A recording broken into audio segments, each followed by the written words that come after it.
Hello! Hello AOS fans! It's the Agents of Emberguard. And in this video, game designers Pete and Robin are going to discuss what changes we make to Warhammer Underworld.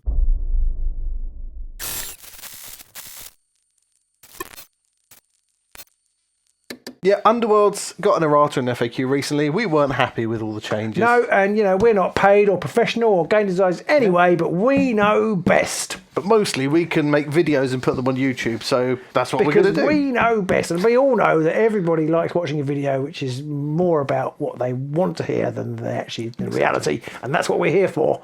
So let us know in the comments below if we don't mention a change that you think should be in Underworlds now. Absolutely. So in all seriousness though, I do think the FAQ was not ideal, and I'm guessing, I don't want to denigrate anybody's works, I'm guessing somebody worked on it for some time to get it right. It wasn't terrible, but it could be better. I particularly think the rule changes were wrong, frankly. So I guess my first change, I'm going to jump in, I'm not even going to go off our list here. No, but my first change would be to change the underdog rule back to the way it was. Just write a list, doesn't really matter, it's fine, just do what you like. Yeah, the underdog rule, definitely, it's just nonsense now. It should just go back to what it was before, because that made sense. It made sense, and also it didn't make hold objective warbands just much better. And they're basically always the underdog now. Yeah, and it was easy to work out quickly for anybody who wasn't really up to par on knowing what all of the fighters in the warband's glory totals and stuff were. You could just look at literally two numbers. Is my number bigger or smaller than yours? That means one. Who's the underdog? Yeah, because we haven't had massive exposure to it. We haven't played a load of games since it's changed. But we had a game the other night where I just couldn't get my head round who was the underdog, because we both had one fighter out, but I think in one we played two games back to back, and in one game mine was worth 2 and yours was worth 1, and the next game yours was worth 2 and mine was worth 1, and I was like, and I just could not get who was the underdog. And I've played a game which might make me an idiot, but at least I was. If it is, I'm a fairly representative idiot who plays the game. Of the game, and I could understand the old underdog rule, and I don't get this one. Yeah, I mean, I was playing a game the other day, and I was being soundly thrashed. It was like I had single-digit glory, and my opponent had comfortable double-digit glory territory, and yet still they were also the underdog because I just managed to. Because you were killing stuff. Exactly. If you're playing a horde warband, you're killing stuff, and they're standing on the objectives and scoring 1 million glory. Or these were both elite warbands as well, but I'd been a bit luckier to kill like one of their 3 glory fighters or something like that, and I only had a 2 glory fighter down, but they still had like twice as much glory than me. So nonsense, and we get rid of it. I might be inclined to go back to the old objective way as well.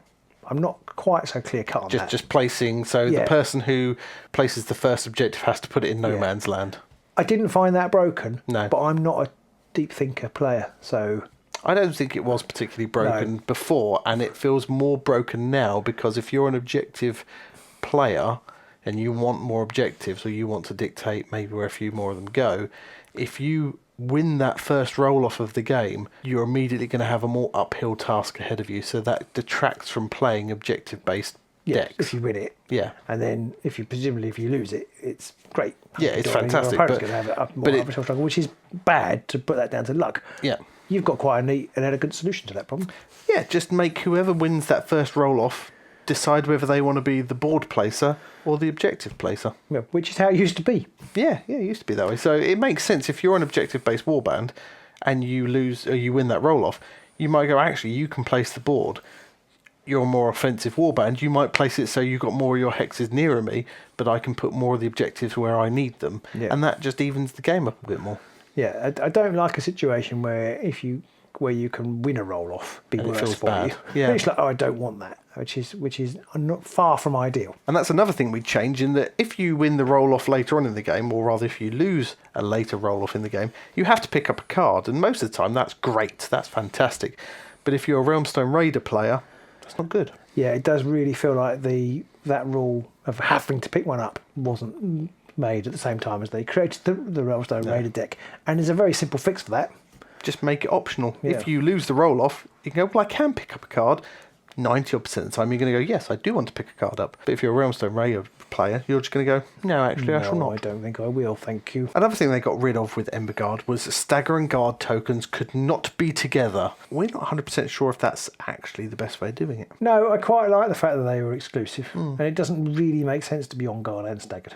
No, it kind of. I don't know how you can be staggered and rolling around, but also be incredibly prepared for any attack that might come your way. Yeah, and sort of going on guard, removing the stagger feels right. Yeah, that feels sensible. And it also makes those attacks that have stagger on them just maybe a little bit more useful, because you can go, oh, you're on guard, so I'm going to attack you with my rubbish fighter, because generally the rubbish fighters tend to have stagger on their attacks, and then I can get rid of your guard token, and then I can come in and punch you in the face with someone a bit harder later. Yeah, that is a very good point. I hadn't thought of that. Yeah, I quite like that. It's a bit more thematic, I think, which is a theme is another reason for our other change we want for staggering, which I have to say, when it first came out, I didn't mind the fact that you could stagger multiple times with the same fighter. Yeah. So once you got a stagger token, in the old rules, you weren't allowed to delve again while you had a stagger token. Yeah. And then they changed that, so now you can stagger as many times as you want.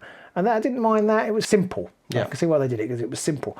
But I think that has led to the preponderance of pillage and plunder decks, because you can just sit, especially if you've got a large number of fighters, you can just sit one at the back on an objective token and just sit there spinning it around with literally no further penalty. Yeah, and also if you had a thing that you needed to do which involved staggering a fighter, you generally use the same fighter whenever you possible to minimise your amount of pain that you might bring away and how much you might make yourself vulnerable. If you make it so that you can only do things that stagger you once, and then once you gain a stagger token you can't do it again, it limits the PP sort of meta a little bit more. It doesn't completely remove it because you've got multiple fighters, but it also means that you don't generally just, like say, sit at the back and just spin one objective around and around. You've got to think a bit more. You might have to use a card to put someone on guard to remove your stagger token, so you can then swap them out in some way. Exactly. You might have to commit your rubbish fighter because you need to then get a better fighter onto the token to flip it. It just, again, I'm slightly more reticent about that change because that would affect Pillage and Plunder a lot, and I don't know how balanced or unbalanced it would make the game.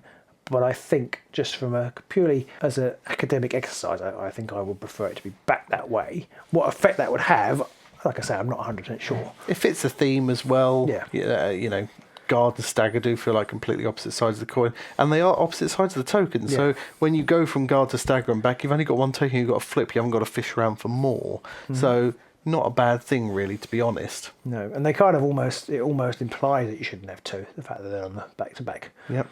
Now, that does come with the proviso that GW do not do any of that nonsense that they got into, which is this fighter is always on guard, but they don't have a guard token, and that's completely different to having a guard token, or vice versa with stagger. That way lies madness. So just have guard and stagger and have it designed by a token, and leave it at that, and we'd be quite happy with that, I think. I still think that some of the warbands are a bit weak, so I think I would change some of those warbands. But then I kind of also at the same time think that sometimes there's always going to be some weak warbands. You can't make everything equally strong where you'd like to, but you can't. Yeah, and then, true. And it always feels like an underpowered warband. I just want them to be better so that I can play them and enjoy them, but that's not really a reason to make them better. But there are a few I think could definitely do with a few changes. I think the Skinnerkin didn't get a look in at the last time, so lacking. Hexblade still, having played them a few times with the new change. New change is nice, really good for pillage and plunder, but they're just too easy to kill. Yeah, they fold up a bit too easily. And Black Powder, he got some love, but he's still not great, and possibly he could do with a little bit more bonus as well. He's just not fun in a way that he should be. Yeah. I almost would rather they hadn't changed him to give him more damage, but there was more reason to use the bow, or it was just easy to inspire, because he's really hard to inspire still. Yeah. That hasn't changed. He's not as fun as he should be. I don't mind him being rubbish, but if he was more fun. Yeah. So we'd just like to see more of the warbands just tweaked a little bit more, to give it a little bit more love. Worst case scenario, they just have to tweak them back down again afterwards if they get a bit too good. One interesting change, I think it's probably the most interesting change, and I can't remember who suggested it now, but the Sepulchral Guard, they've changed the way his raise works, which I think on balance is an improvement. Yeah, because they no longer take any wounds when they come back, so they're not vulnerable. But there was quite a nice synergy with Rack and Ruin. I still don't think they're over strong. No. Sepulchral Guard, and there was a nice synergy there because they came back vulnerable, which was really useful for Rack and Ruin. You could make that a choice. You could say when you bring the fighter back, bring them back a little or bring them back a lot.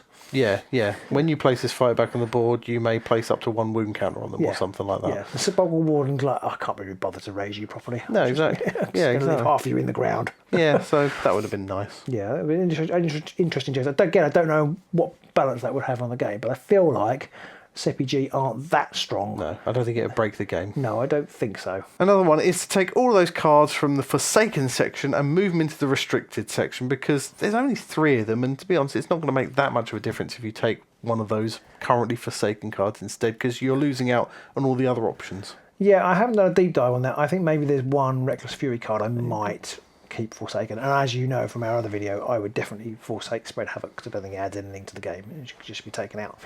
But that said, because you can only take one restricted card, if one card is a little bit broken like Spread Havoc, then maybe it's the one everybody takes. But still, you can only take there's lots of others now that you can't take. Yeah, or several others you can't take. If you happen to be a Mollog player and you take it, and you've got if this fighter dies, they don't really die, and they come back with a wound left or whatever. I mean, it's not the worst thing in the world if they can't take all those other cards instead. So. No, so I definitely feel like there should be, certainly most of those cards should be back on the restricted list with there being a limit of 1. Talking of limiting to 1, and this is a bit of a left field idea, I think. Well, the one we did talk about a long time ago and under the first edition. Instead of changing the way Hexbanes works, you could say Hexbanes are rubbish. They can take 2 restricted cards, rather than the 1. So you could have this would take more admin. I can't see GW ever doing it, but you could have a tier list.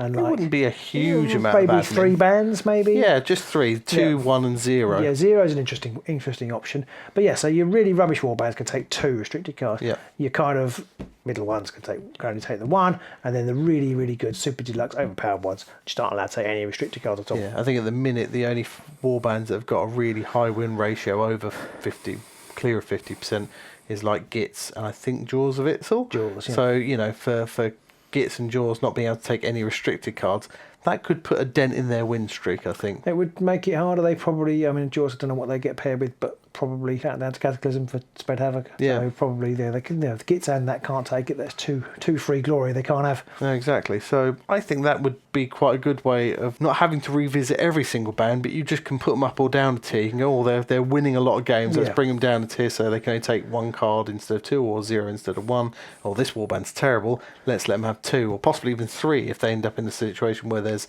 the potential for 3 restricted cards in a Nemesis game. And I think they could catch the data really fast because a lot of people enter their stuff on Best Coast pairings. There's lots of sites like Battle Mallet where you can see all the top warbands, so you can see who's doing well. You could see if there was some swing to Hexbanes because they were allowed 2 restricted cards, and you, like you say, you could quickly change it if you had your finger on the pulse. Something that GW need to work on a little bit.